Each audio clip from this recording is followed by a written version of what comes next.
आदमी जन्मदिन मनाते हैं कि मैं 1 साल का हो गया, आज 2 साल का आया, ये 5 साल का साईं और मेरा 18वां साल हो गया, 18 वर्ष नो थयो। कह रहे दिन दिन दिन छीज रहा है। 18 साल का तो बड़ा नहीं हो गया, 18 साल आयुष्य में कम हो गए, तू मौत के तरफ नजीक हुआ है। 50 वर्ष का हो गया कि बहुत नजीक हो गया, क्यों 50 वर्ष नो जेवो तेवो नहीं। धूप में बाल सफेद नहीं किए, नहीं, लेकिन मौत के तरफ बाल सफेद किए लाला तुमने। ओम ओम ओम। तो संसार जलती आग है, जो सरकने वाला शरीर है, इसमें यदि मैं बुद्धि किया, जो मिटने वाला संसार है उसमें यदि आसक्ति की, तो फिर महाराज अशांति, राग, द्वेष, ईर्ष्या ये सब आएगा। तो जब अशांति हो तो शांत विचार करो, राग आए तो वैराग्य के विचार करो, इंद्रियों की लोलुपता का विचार आए तो मन को समझाओ। शम माना मन को रोकना, दम माना इंद्रियों को रोकना। सही बात तो ऐसी है कि जहां जहां तुम्हारी इंद्रियां जाती है, जहां जहां तुम्हारा मन जाता है, वहां वहां से उसको दम लगाकर अपने आत्मा में स्थापित करो तो जन्म मरण का गम मिट जाएगा।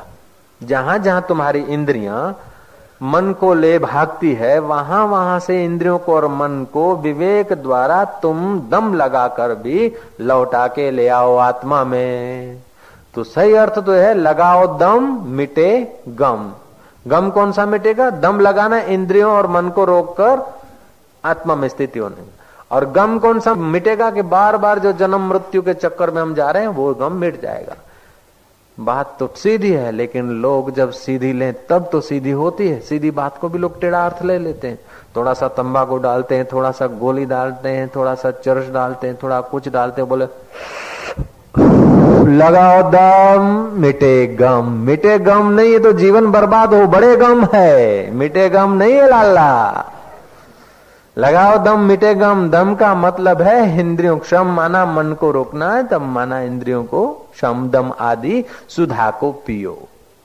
अब मन को कैसे रोकें लाला जी? बाबा जी मन को रोकना तो चाहते हैं लेकिन ध्यान नहीं लगता, मन रुकता नहीं है।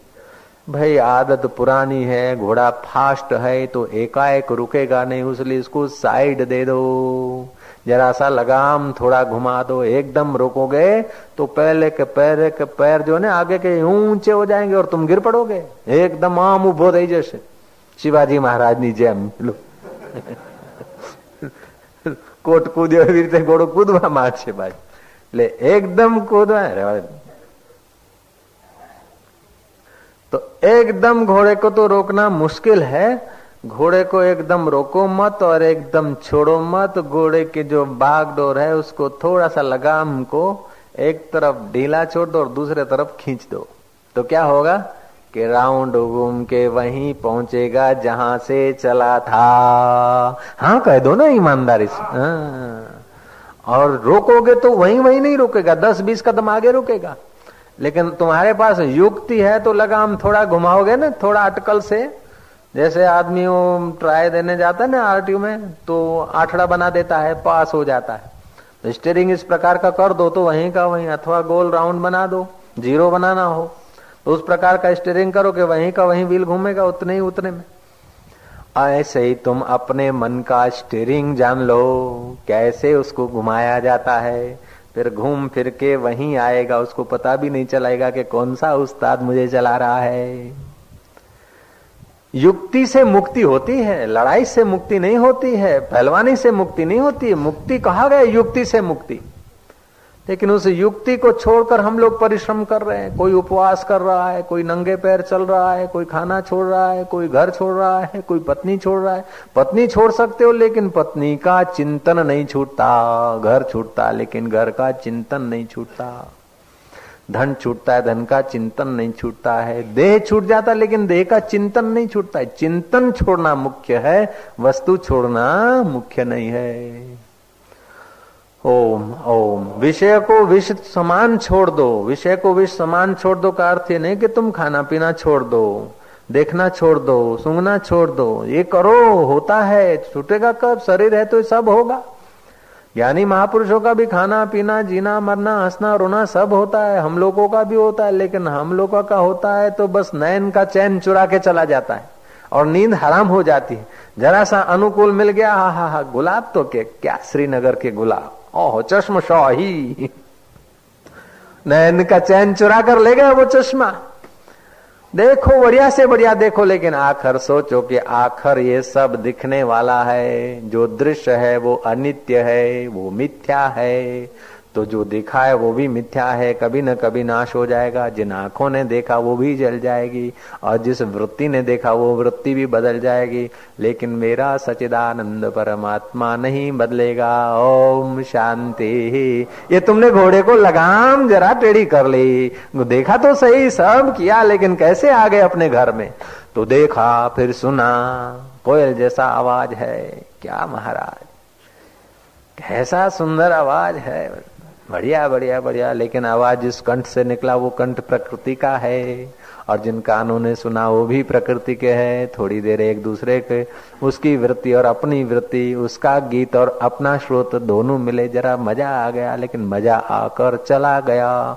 ये मजा तब आया जब मैं था, मेरा चैतन्य था, मैं तंदुरुस्त था, प्रसन्न था, तब मजा आया। तो मजे का आधार मैं हूँ, शिवोहम सच्चिदानंदोहम। तुम गीत सुनो फिर, लेकिन गीत सुन के धड़ाका कर दो कि शिवोहम सच्चिदानंदोहम, गीत का साक्षी हम। महाराज तुमने खाया भोजन बहुत बढ़िया बढ़िया, તુવરની દાળ ખૂબ ઉકાળી હોય, ખૂબ ઉકાળી, એટલે પછી અહીં ઉકળે તો ઠેઠ ક્યાં ખબર આપે કે હું ક્યાં ઉકળી છું? અને ખાધા પછી 3 કલાક સુધી એ ડકારો આવે કે હું અહીં બેઠી છું. હા કે તુવરની દાળ ને સાકરિયા લાડુ ખાધા. एक था ब्राह्मण देव, वो चले गए हरिद्वार. हरि के द्वार तो जाना ही चाहिए सबको. देखो हरि के द्वार जाना, दिल्ली के आगे जो हरिद्वार है वो तो ठीक है, लेकिन हरि के द्वार तो बाह्य हरिद्वार वो है और भीतर हरिद्वार तुम्हारा दिल है. दिले तस्वीरें हैं यार, जबकि गर्दन झुका ली तब मुलाकात कर ली. ऐसा हरिद्वार. उस हरिद्वार में तो ब्राह्मण देव नहीं गए, लेकिन वहां हरिद्वार गए जहां पंडा लोग होते हैं, जहां आत्मा होता है वो हरिद्वार नहीं, पंडा लोगों के हरिद्वार में गए. तो पंडा लोगों ने कहा कि आपको जो प्रिय चीज हो उसका त्याग करो, क्योंकि विषय का त्याग करना ही तो तीर्थ में स्नान करने का फल है. तीर्थ में तुम्हारा स्नान तब फला कि जो तुमको अत्यंत प्रिय चीज है उसका तुम त्याग कर दो. तो ब्राह्मण गए कि हमको तो ब्राह्मणों को तो लड्डू प्यारे होते, अच्छा मैं लड्डू छोड़ देता हूँ. लड्डू छोड़ के तो आए, लेकिन लड्डू बाहर से छोड़ के आए, भीतर से छूटे नहीं. विषयों का चिंतन तब तक नहीं छूटता जब तक परमात्मा का चिंतन ईमानदारी से नहीं होता. परमात्मा का सुख जब तक नहीं मिलता तब तक विषय का सुख तुम छोड़ने को करोगे तो बेईमानी से छोड़ोगे, अंदर से याद करोगे जैसे ब्राह्मण ने किया था. तुम उसी के पड़ोसी हो, उसी के भाई हो हम लोग सब. तो ब्राह्मण ने महाराज क्या करा कि वो लड्डू छोड़ के आए, घोषणा कर दी पत्नी को, बच्चों को कह दिया कि मैं तीर्थ न आया. और पंडे के आगे मैंने श्राद्ध व्राद्ध तर्पण वर्पण करते समय उन्होंने कहा कि कुछ छोड़ो, प्रिय वस्तु तो प्रिय, तो ब्राह्मणों को तो मधुर प्रिय होता है. मैंने वो लड्डू छोड़ दिए. पत्नी ने कहा अब संभालना, खाना मत. बोले मैं तो छोड़ के आया हूँ, अब नहीं खाऊंगा लड्डू.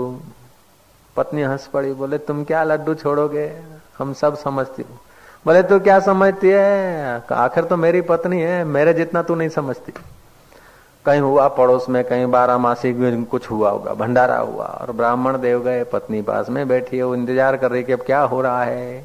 तो लड्डू बहुत पत्राले में आ गए. वो ब्राह्मण बोलता 2 रख दे. Home home home. चावल भी ले लिए, जो कुछ भंडारे में बट रहा था ले लिया. और पंडित कहता कि मैं ब्राह्मण हूँ, कोई जैसा तैसा आदमी नहीं हूँ, मैं बाधा करता हूँ और बाधा में कभी तोड़ता नहीं हूँ. लड्डू रखवा दिए, कहता मैं बाधा कभी तोड़ता नहीं. बाधा रे बाधा मारी माँ, लाडू पर थी उतरी ने दाल ऊपर जा. लाडू से हटाकर थोड़ी देर के लिए दाल पर रख दिए और लड्डू कर दिए फिट. अब अंत में दाल भात खाना होता है कि बाधा री बाधा मारी माँ, ज्यांथी आवी ત્યાંથી जा, જ્યાંથી આવી ત્યાં પાછી ને પાછી જા. એટલે લાડુની બાધા ચાલુ છે, પણ લાડુનું ચિંતન છૂટ્યું નથી, લાડુનો ભોગ છૂટ્યો નથી. કદાચ ઈ લાડુ ન ખાય, બાધા કરી દીધી અને લાડુને અડે પણ નહીં, છતાંય મનમાં રહેશે કે બાધા કરી છે એટલે નથી ખાતા, બાકી હતા સારા. તમારે તો વધારે ખાવાતા ને, કે મેં નહોતા ખાતા, મેં છોડી દીધા, તો તમે 2 મઠારી દીધા હોત તો શું વાંધો હતો? કે तो लड्डू का चिंतन तो हो रहा है ना. तो जब लड्डू का चिंतन हो रहा है तो ये बोलते हैं विषयों को तजो विष समान. जैसे तुम विष का चिंतन नहीं करते हो कि अच्छा था, बढ़िया था, चलो छोड़ दिया, हमने नहीं पिया, लेकिन तुम जरा पी लेते, जरा हम ले आएंगे, कभी काम आएगा. विषय को, विष को आप ऐसा नहीं कहते कि अभी मैंने नहीं पिया तो फिर पी लूंगा, थोड़ा काम आ जाएगा. तो उसके समान विषयों को तुम भूल जाओ. ओम ओम ओम. आर्जो क्षमा संतोष शम दम पी सुधा दिन रात रे.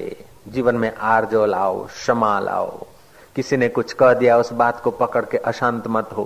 किसी ने कोई गलती कर ली, किसी ने कुछ हो गया तो उसको पकड़ पकड़ के ऐसा वैसा है नहीं, क्षमा. जैसे गंगा तिनका बहाने में देर करती हो, लेकिन तुम क्षमा करने में देर मत करो, तो ज्ञान हो जाएगा. क्षमा बड़न को हुत है, छोटन को उत्पात. मानવું હોતે માની લઉં, ભઈલા હું તો માનું, પણ તમે કયો ને કે તાવ આવે છે કે પહેલા કેવું હતું ને, કે બસ મારો સ્વભાવ છે, તમારો સ્વભાવ એમ કહેવાનો છે, મારો સ્વભાવ મોજ કરાવવાનો છે. હાલો હવે કોણ થાકે છે? જય જય. क्षमा बड़न को होत है, छोटन को उत्पात. विष्णु को क्या घटी गयो जो भृगुए मारी लात. जीवन में क्षमा लाओ. क्षमा लाना तो सही, भीतर से तो क्षमा रखना, लेकिन व्यवहार में हो न, तो यदि तुम्हारे से कोई कर्जा ले जाता है, कोई कुछ ले जाता है, कोई चीज ले जाता है, तुम बोलो કે બાપુએ કહ્યું છે ક્ષમા રાખો, એટલે ફૈબા જેવા થઈને બેહી જાઓ તો જીવવું મુશ્કેલ થઈ જશે. એટલે ફૂંફાડો રાખવાનો. ओम ओम ओम. पौराणिक कथा है कि एक बार कोई नाग निकला, नाग को देखकर वो देहाती बच्चे भाग गए. ऐसा प्राय होता रहता था. एक बार बच्चे भागे भागे लंबी लंबी श्वास लेते लेते भाग रहे थे, तो नारद ने पूछा क्या बात है? बोले सांप निकलो छे, हमने करड़वावे छे, हैरान हैरान कर दीधो छे. तो सांप को जाकर नारद जी ने कहा कि तेरे को तो भगवान ने देख सर्प योनि में भेजा है, तू जरा शांत हो, जरा क्षमा सीख लेगा तो भगवान की शया बन जाएगा, शिव जी का श्रृंगार बन जाएगा. ये मनुष्य जन्म तो नहीं, लेकिन ये जन्म कोई बुरा नहीं है. तेरे अंदर विष है, लेकिन तू जीवन अमृत का बना ले तो अमृत स्वरूप परमात्मा तेरे को अपना शया बना देंगे. पागल, अब मेरा तो शिष्य बन जा. मंत्र दे दिया शांतिदायी. नारद जी ने मंत्र दिया और सर्प ने शिष्य होना स्वीकार कर दिया. महाराज अब तो सर्प शीतल शांत हो गया, बाहर निकले तो भी यूं फुफाड़ा न मारे, किसी को डंक न मारे. बच्चों ने देखा कि अब तो कुछ करता नहीं है, तो पूंछड़ी को हाथ लगाया तो कुछ नहीं हो, धीरे धीरे इधर उधर हिलाया तो कुछ नहीं करे. बोले आ तो करतो નથી, आ तो आंधड़ी चाकण જેવો છે કે. तो फिर तो उसका सोटा बनावे, ऐसा वैसा करे. सर्प बेचारा खाने को बाहर कभी निकले तो देखे तो उसकी मजाक करे, मस्करी करे, उसको एकदम एकदम छिन्न में. तो सर्प तो दर में बिरमे वो नांग बैठो हो जाए, बाहर ही नहीं निकले. वो महारत घूमते घामते 12 महीने के बाद आए तो पतले दुबले सड़े गले अंदर दर में पड़े थे. नारद ने कहा बाहर आइए. बोले चला नहीं जाता. बोले क्यों? बोले आपने उपदेश दिया है ना, तब से मैंने डंक मारना, लड़ाई झगड़ा सब छोड़ दिया है, तो मेरे को खाने पीने के लिए बाहर निकलना भी मुश्किल हो गया. आपका मंत्र जपता हूँ. बोले मंत्र जपता है? तो मैं तो तुझे भगत बनाने को कहा था, तो तू भगतड़ा बन गया. भगत जगत को ठगत है, भगत को ठगे न कोई. एक बार जो भगत ठगे तो अखंड यज्ञ फल होई. मैं तो तेरे को महाभक्त बनाना चाहता था. मैंने डंक मारने का मना किया था, तेरे को फुफाड़ा मारने का मना थोड़ा किया था. फुफाड़ा लगाता वो पहले भाग जाते तो अपना जीवन जी लेता. तो भक्ति की रक्षा करने के लिए भी युक्ति चाहिए, ज्ञान की रक्षा करने के लिए युक्ति चाहिए, तंदुरुस्ती की रक्षा करने के लिए युक्ति चाहिए. ऐसे ही संसार सागर से पार होने के लिए भी युक्ति चाहिए. युक्ति से मुक्ति होती तो तुम्हारा मन चला गया, कहीं चित्र देखा, फिर देखो कि इस चित्र में स्याही है और पर्दा है, सिनेमा की बातें हैं. इन सिनेमा की बातों में वास्तविक घटनाएं नहीं, उन्होंने झूठ मूठ अदाय की, उसको सत्य मान कर लोग घूमे तो घूमे. तू क्या घूमेगा? एक बार देख ली, चल जान छुड़ा. हरि ओम तत्सत. आ बधु गप सप रण छोड़ो राय की. ये मन वश करने का उपाय है, कीमिया है. घोड़े की लगाम जरा सा टेढ़ी. आप भोजन कर रहे हैं, पानाय स्वाहा, व्यानाय स्वाहा, उदानाय स्वाहा, समानाय स्वाहा, 5 प्राण हवि कर दे। मैं अन्न खाता हूं नहीं, तुम बोलो प्राणों को आहुति दे रहा हूं। मैं भोजन करता हूं, भोजन में अच्छा स्वाद होना चाहिए। कढ़ी और खिचड़ी, कढ़ी में हरी मिर्च होनी चाहिए। हरी आई तो क्या और काली आई तो क्या, लाल आई तो क्या, खाएंगे थोड़ी देर के लिए। पानी लाए, પછી બાજે ચીપિયો નાખશે में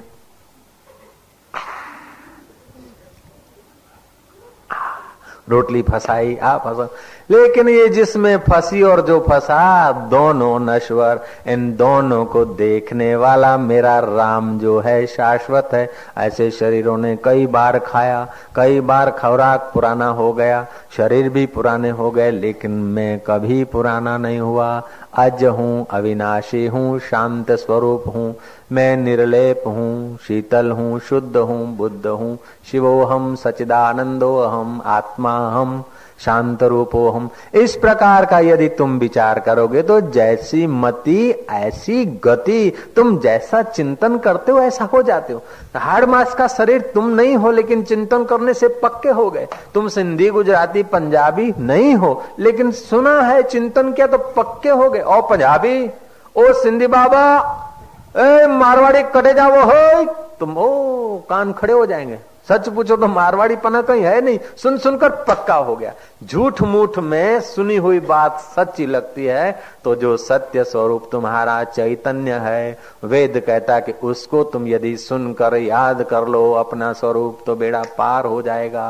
तो अष्टावक्र गीता में एक इतना ओज है, इसका विचार करने मात्र से जीवन में उत्साह, आनंद, प्रेम छलकने लगता है, जीवन में क्रांति आने लगती है। इधर उधर की बात नहीं करते, सीधा साक्षात्कार। छोटी मोटी बातें तो बहुत सुनने की जगह हैं। आपके यहाँ पर आए, इतना दूर आए, अष्टावक्र जैसा, जनक जैसा संवाद सुनने को मिलता है। अब छोटी मोटी रेलगाड़ी में क्या बैठना, पूरा रॉकेट में बैठो कि बस अठा थी अठा। अष्टावक्र गीता को जो लोग समझते हैं, जो लोग विचार करते हैं, उनके प्राणों में, उनके मन में, उनके जीवन में, उनकी चाल में एकदम नई रोशनी आने लगती है।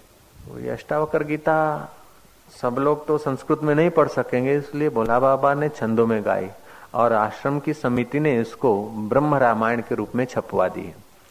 तो ब्रह्म रामायण के रूप में छपवा दी है। तो ये जो मोक्ष है तू चाहता विषम विषय तजतात रे, ये पहला ही उत्तर है अष्टावक्र गीता का दूसरा श्लोक, और छंद की भी पहली छंद है। हम लोग सब साथ में गाएंगे। जो मोक्ष है तू चाहता विष सम विषय तजतात रे, आर्जव क्षमा संतोष शम दम ती सुधा दिन रात रे, संसार जलती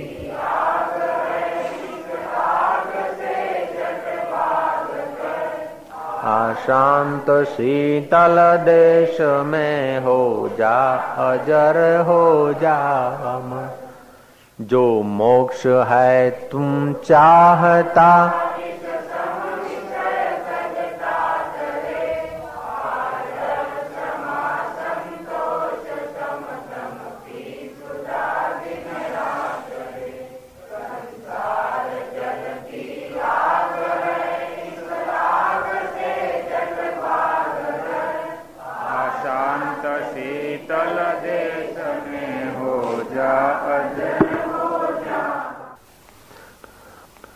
कोई श्रीनगर या कश्मीर को शीतल शांत देश नहीं कहा। तुम्हारी चित्त की गहराई जो है ना, वो शीतल और शांत देश है। अष्टावक्र के जीवन में आता है कि वो 8 ही महीने के थे और ज्ञान को उपलब्ध हो गए थे। बुद्ध के जीवन में आता है कि वो माता के गर्भ से जन्मे, 7 कदम चल दी और उनको थोड़ा प्रकाश की बात आ गई, सनातन सत्यचार कर दिए। माता के गर्भ से जन्मे और चल दिए 7 कदम, और कहा कि जीवन दुखपूर्ण है, इसका उपाय भी है, दुख मुक्ति की खोज और मुक्ति हो भी सकती है। लाओ त्से जो थे वो 80 साल के जन्मे, माता के गर्भ में ही रहे 80 साल, पैदा हुए तो बाल सफेद हो गए थे। बाल सफेद होकर पैदा होना बच्चे का कोई बड़ी बात नहीं, लेकिन 80 साल तक माता के गर्भ में थे, ये कहानी है। अर्थात 80 साल तक, 80 साल की उम्र में वो नन्हे मुन्ने थे। जैसे माता के गर्भ के बच्चे को कोई चिंता नहीं होती खान पान की, सब माता के नाभि के द्वारा हो जाता है, ऐसे लाओ त्से के जीवन में कोई विषयों का चिंतन नहीं था, सहज में जीवन जी लेते थे। ऐसा भी अर्थ कोई लोग लगाते हैं। जीसस पैदा हुए तो पिता के साथ धंधा चलवाते थे, लकड़ी उठाते थे, लेकिन जब छोड़ दी बात को, विषयों का चिंतन छोड़ गया और भगवान का चिंतन करने लगे तो योग में उपलब्ध हुए। योग को उपलब्ध हुए, योग की शक्तियां पाकर जब अपने देश में आए तो लोगों ने स्वागत में उनके स्वागत में शहर को सजाया था। और जब लोगों का अधिक चिंतन होने लगा और वे ही लोग दुश्मन हो गए तो जीसस को क्रॉस पे चढ़ाया गया। जब क्रॉस पे चढ़े तो जीसस कह रहे कि हे मेरे मालिक, मैंने लोगों को क्या क्या दिया और लोग बदले में क्या क्या देते। जीसस मरियम के पुत्र हो गए। फिर दूसरी घड़ उनका चिंतन छूट गया और परमात्मा का चिंतन किया कि हे प्रभु, तेरी मर्जी पूर्ण हो, ये क्या करते हैं इसकी मुझे परवाह नहीं, लेकिन तू जिसमें संतुष्ट है वो होने दो। तो 2 मिनट पहले जीसस तो मरियम के पुत्र थे। जब ईश्वर में एकता कर ली, अंतर्यामी से तादाद में कर लिया, तो जीसस ईश्वर के पुत्र हो गए और आज तक पूजे जाते हैं। तो तुम्हारा जिसका जहां चिंतन होता है वहां तुम होते हो। तो शीतल शांत देश तो आत्मा है। यदि तुम आत्मा का चिंतन करते हो तो क्रॉस पर चढ़ते हुए भी तुम्हारे अंदर शीतलता होती है। और यदि तुम मित्र और शत्रुओं का और अपने और परायों का चिंतन करते हो तो महाराज तुम एयर कंडीशन में होते हुए भी अंदर से न जाने कितनी कितनी हॉट कंडीशन में होते हो। एक सूफी फकीर हो गए पंजाब के तरफ, निर्मल स्वामी उनका नाम। वो बोलते हैं कि ब्रह्मज्ञानी के द्वार का कुत्ता होना भी भला है। साधक होना, शिष्य होना तो ठीक है, कुत्ता होना भी भला। न जाने कभी न कभी वो ब्रह्म विद्या तुम हजम कर लोगे। आदर होगा, ऐसी जगह हजार हजार मिलेगी, लेकिन ब्रह्मवेता के पास, गुरु के पास आदर न भी हो, सम्मान न भी हो, तुम्हारी बात काट दी जाए, तुम्हारे को चोट कर दी जाए, फिर भी आप उसमें बुरा मत समझना। आपको चोट होती नहीं है, आपकी मान्यता को होती है, आपके देह अभिमान को होती है। आदमी जब सुरक्षित होता है, अपने को सुरक्षित जगह पर ले जाता है, वहीं उसका पतन होता है। जापान में एक बूढ़ा आदमी वृक्ष पर लोगों को चढ़ाया करता था, सीधे वृक्ष पर ट्रेनिंग देता था। एक नवयुवक उस वृक्ष पर चढ़ने को गया, युवान था, उत्साही था, चढ़ गया। आखिरी छोर को, आखिरी डाली को पहुंच गया। बूढ़ा आंखें मूंद कर बैठा है, साथियों से गपशप लगा रहा है। वो जवान इतना चढ़ा कि वो आखिरी एकदम पतली डाली वहां पहुंचा है। देखा कि बूढ़ा बड़ा निश्चिंत है, मैं खतरे की जगह पे हूं, फिर भी वो कुछ संभाल नहीं ले रहा है। वो जवान को नीचे उतरना था, धीरे धीरे नीचे उतर के आया। करीब नीचे उतरना 20 फीट बाकी रह गया तो बूढ़ा ने एकाएक झांका, बोला संभाल के उतरना, खूब ख्याल करके उतरना। तो युवक समझ सके कैसे पागल है। जब खतरे की जगह थी, जहां संभालने की जरूरत थी, वहां तो आदेश दिया नहीं, वहां तो आंख मूंद कर बैठ गए, गप्पे सप्पे लगाने बैठ गए, देखते हुए भी अनदेखे हो गए। देखते थे फिर भी मुंह घुमा लेते थे। अब जब पृथ्वी के करीब आया हूं, अब गिरने का क्या, नजदीक आ गया हूं, एकदम भूमि को छूने के करीब हूं और बोलते कि सावधान रहना। और उतरा और आके बूढ़े को कहा कि आप पागल तो नहीं हो गए? जहां शिखर पर था, जहां खतरा था, वहां तो आपने कहा नहीं सावधान, और बिल्कुल नजीक आ गए और आपने कहा कि सावधान, संभल के उतरना, नहीं तो चोट लग जाएगी, संभल के उतरो, धीरे धीरे उतरो। जहां से संभलने को था वहां कह देते। बूढ़े ने कहा कि मैं बहुत पुराना आजमुदेगार हूं। जहां संभलने का होता है, जहां खतरा होता है ना, तो आदमी अपने आप संभलता है। जहां खतरा होता है ना, अपने आप सतर्क रहता है। और जहां खतरा कम हो जाता है तो उसे तसल्ली होती है, अब कोई खतरा नहीं, और वहीं दुर्घटना घटती है। जयराम जी की। तो जहां तुम्हें पुचकारा जाता है, जहां तुम्हें इधर उधर किया जाता है, वहीं दुर्घटना घटती है देह अभिमान की। वहीं जगत की आसक्ति और वासना और वाह वाह भाई डाया भाई कहवाए जीवन पूरा हो जाता है। और जहां तुम्हारे को सतर्क किया जाए, जहां तुम्हें चोट कर दी जाती है, वहां तुम अपने आप संभलते हो कि देखो ऐसी कोई गलती ना हो जाए, देखो ऐसा कुछ ना हो जाए। आप खूब संभलते हो वहां जहां खतरा होता है। तो सदगुरु के द्वार पे सदा खतरा ही होता है। खतरा उसलिए होता है कि संभले जाओ। श्री राम, सदगुरु कोई तुम्हारा दुश्मन नहीं होता। ओम ओम ओम। कथम ज्ञानम आपनोति, ज्ञान कैसे प्राप्त हो सकता है, मुक्ति कैसे होती है, वैराग्य कैसे प्राप्त होता है, इस प्रश्नों का उत्तर मेरे आगे कहो प्रभु। अष्टावकर सोचते हैं कि लंपटू नहीं है, मूड नहीं है। मूड होता तो प्रणाम तक नहीं करता, मूड होता तो जिज्ञासा नहीं करता, विषय होता तो यज्ञ याज्ञ के बारे में पूछता, होम हवन के बारे में पूछता, स्वर्ग नरक के बारे में पूछता, इधर क्या हो गया उधर क्या हो गया यहाँ वहां की खबरें पूछता है। लेकिन ये आत्मा की खबर पूछता है। ज्ञानी भी नहीं है। ज्ञानी को असंभावना विपरीत भावना नहीं होती, ज्ञानी को संदेह नहीं होता। जैसे भगवान के नितांत प्यारे भक्त को क्रोध नहीं होता। तुकाराम संत कीर्तन करते थे, एक दुर्जन उनके कीर्तन में उसीलिए जाया करता था कि कुछ बोले, ऐसा कुछ बोले ताकि इनकी मैं निंदा कर सकूं, अफवाह उड़ा सकूं। कीर्तन में बोलना नहीं होता है, बोलना तो सत्संग में ही होता है। तुकाराम तो कीर्तन में मस्त रहते थे। बार बार आते आते उसने कोई मौका नहीं पाया। एक बार कुछ मौका मिल गया, उसके खेत में भैंस चली गई, भैंस की खूब पिटाई की उसने, तुकाराम को भी खूब गालियां दी। दूसरे दिन सत्संग में नहीं आया, कीर्तन में नहीं आया। तुकाराम उठे और पड़ोसी उस मित्र को जाकर प्रणाम किया कि कल भैंस आ गई आपके खेत में, मुझे क्षमा कर देना। आप मेरे से नाराज हो सकते लेकिन प्रभु से तो नाराज मत होइए, चलिए कीर्तन में तो चलिए नाथ। ऐसी ऐसी क्षमा होती है महापुरुषों को, भक्तों को, साधकों को।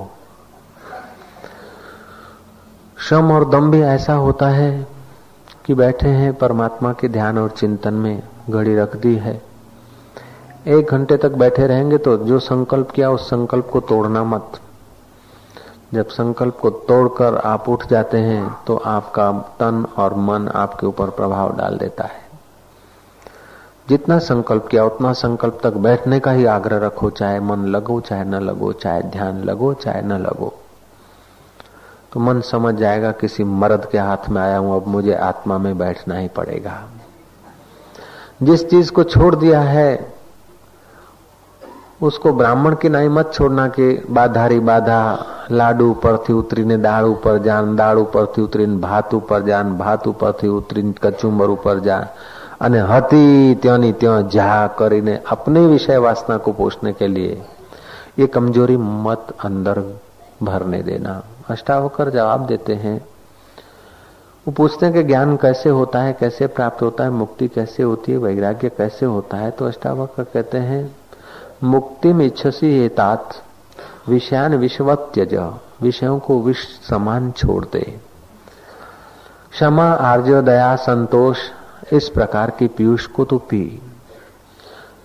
भोला बाबा ने इनका अनुवाद करते हुए कहा, जो मोक्ष है तू चाहता, जो मोक्ष है तू विष सम विषय तज तात रे, विष सम विषय तज आर्जव क्षमा संतोष शम, तो क्षमा संतोष शम दम, पी सुधा दिन रात रे, पी संसार जलती आग है, इस आग से झट भाग कर। संसार जलती आग है, इस आग से आशांत शीतल देश में हो जा, अजर हो जा अमर। आशांत शीतल देश में हो जा अजर, आशांत शीतल देश में हो जा, अजर हो जा अमर।